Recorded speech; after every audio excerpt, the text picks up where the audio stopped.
When is Jesus coming back? I don't know either. Yeah. Even today's reading says, don't know.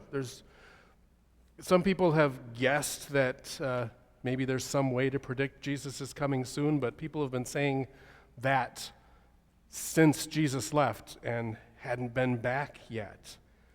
There's just so many things that have gone on historically, so we don't know.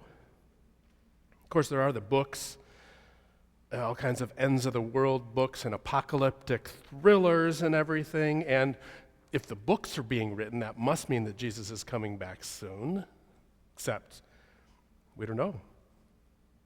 There's similar Bible readings to the one that's today that mention earthquakes and wars and suffering and famine and all kinds of nastiness being present before Jesus returns. But they've been present for a long time. Now, there are a few predictions that people have put out there right now. There's before the end of this year, there's 2029, and 2057 are some of the more prominent ones right now. And of course, there will be more, and we don't know when Jesus is returning. Also, the unknown timing of the return of Jesus and this thing called the rapture. Are you familiar with the term the rapture?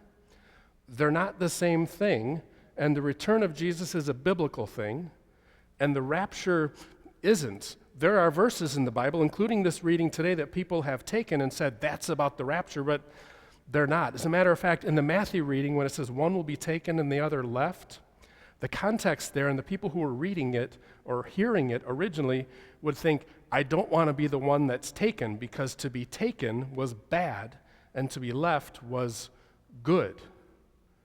And in the rapture novels and everything, left behind is bad and to be taken is good. The concept of the rapture, at least as people talk about it today, is only about 200 years old. John Nelson Darby kind of put together some passages, unrelated passages, and put them together to form this whole rapture narrative. And then the Scofield Bible made it even more popular. And even though people have talked about somewhat similar things over the years, they're more related to the return of Christ and not to Jesus coming back and yoinking up a whole bunch of people into the clouds and the rest get to stay down here and suffer. So, the rapture isn't real or biblical, and the return of Christ is when? I don't know. No one does. So this part in the Bible where it says, how can the Father know but not the Son or the Spirit know if they're all one? Maybe our ideas about the Trinity are our ideas, and we can't fully explain all of the things that God is, even though we think that we can. So I can't really explain how that really works either, and no one fully can. So I don't know when Jesus is coming back, and I don't know how the Father knows, but Jesus doesn't know. And is it really important to know it all? Maybe for some. There's different epochs of time. There was the modernist view where we all want the answers, and now in more of sort of a postmodern view, and even that term is old, where the questions are more important than the answers. And so we continue asking questions. It's okay to discuss the questions and not know all of the answers. So we don't know how things work fully. But the Bible does tell us what to do while we don't know. What is that? Did you read it today? Did you hear it today? Keep what? I can't hear anyone right now. Someone's going back into their Bible reading today. Keep alert or keep awake. That's it. What do you do to keep awake when you're drowsy? Do you ever eat lots of food to try to stay awake for the moment? Like when you're driving, popcorn, apples, Twizzlers, carrots, depending on what you're doing, that's driving along. You eat lots of stuff. Or other ways to stay awake when you're drowsy maybe is exercise. Move, walk around, get on the treadmill, run around the house, whatever it is. Go out and play in the snow before you put your winter gear on. That'll keep you awake. Or some people consume copious amounts of caffeine. Can I get an amen?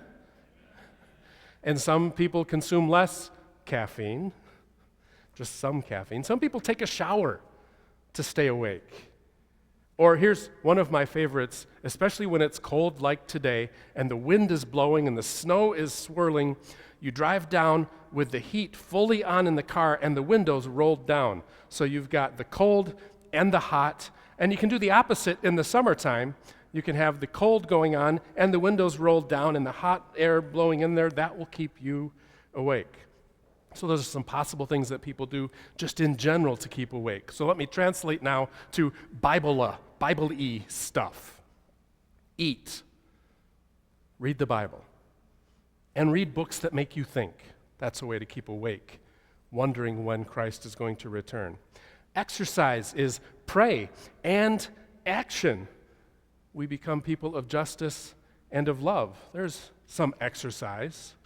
And how about caffeine? Be bold in living that justice and love. Showering? Maybe instead of going with a purity culture thing, how about just stay away from the things that are going to be harmful to you?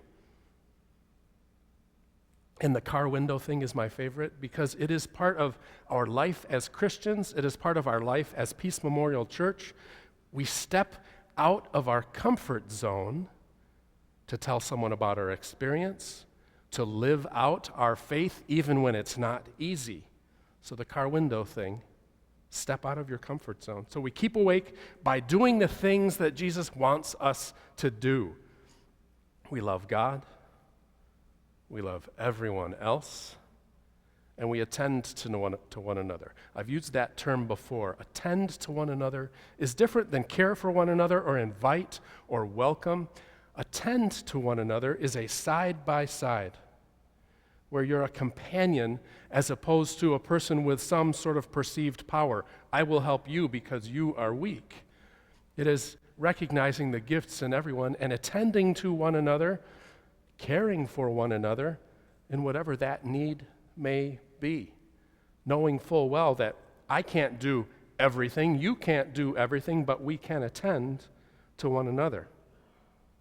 It's a good thought during Advent, during Christmas, during Lent, during the summertime, all the time. Attending to one another is one of the things that we do as humans, and one of the things that I think Jesus really teaches us to do. So, the sermon in a nutshell, in case you weren't listening to any of the parts before, the short version. When is Jesus returning? I don't know. What should we do? Keep awake. Amen.